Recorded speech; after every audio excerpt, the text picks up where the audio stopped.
తెలుగు రాష్ట్రాలకు కేంద్ర ప్రభుత్వం గుడ్ న్యూస్ చెప్పింది. ఏపీలో 8 కేంద్రీయ విద్యాలయాలు, తెలంగాణలో 7 నవోదయ విద్యాలయాల ఏర్పాటుకు సర్కార్ గ్రీన్ సిగ్నల్ ను జారీ చేసింది.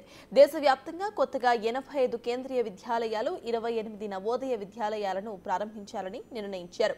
ఈ మేరకు కేంద్ర కేబినెట్ సమావేశంలో పలు కీలక నిర్ణయాలను కేంద్ర మంత్రి అశ్విని వైష్ణవ్ వెల్లడించారు.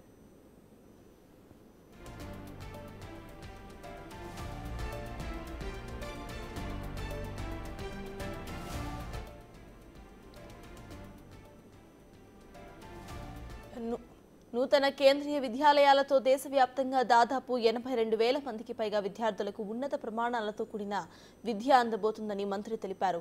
దేశంలో కొత్త కేవీల కోసం 5,872 కోట్లు ఖర్చు చేయబోతున్నట్లుగా అంచనా వేస్తున్నారు. ఇక ఒక్కో కేంద్రీయ విద్యాలయంలో 960 మంది విద్యార్థులు చదువుకునేందుకు అవకాశం లభిస్తుందని చెబుతున్నారు.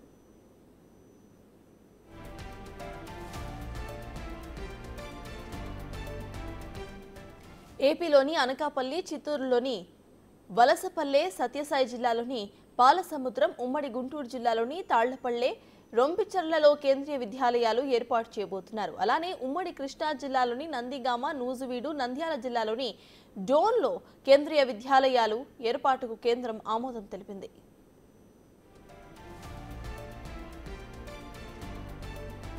మరోవైపు తెలంగాణలో కొత్తగా 7 నవోదయ విద్యాలయాల ఏర్పాటుకు కేంద్రం పచ్చజెండా ఊపింది. రాష్ట్రంలోని జగిత్యాల, నిజామాబాద్, కొత్తగూడెం, మేడ్చల్, మహబూబ్ నగర్, సంగారెడ్డి, సూర్యాపేటల్లో నవోదయ విద్యాలయాలు ఏర్పాటు చేయబోతున్నారు.